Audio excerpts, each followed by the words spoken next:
আসসালামু আলাইকুম। শুধু কি স্পোর্টস বাইক বিক্রি করি, শুধু কি এক্সপেন্সিভ বাইক বিক্রি করি, শুধু কি ব্যয়বহুল বাইক বিক্রি করি? বন্ধুরা না, সব সেগমেন্টের বাইক কিন্তু আমরা সেল করে থাকি।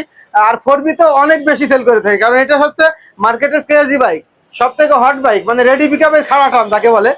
সো এই মুহূর্তে দুটো ইউনিট না, আমাদের কাছে অনেকগুলো ইউনিট আছে, আমি দুটো ইউনিট নিয়ে কথা বলবো এই মুহূর্তে। তো এটা হচ্ছে 24-এর model, double disc S connect ABS, আর এটা হচ্ছে S connect but single disc. বাইকের প্রাইস কম বেশি কেন হয়? বাইক তো দেখতে দুটো একই রকম, কি বলেন? দুটো একই রকম না?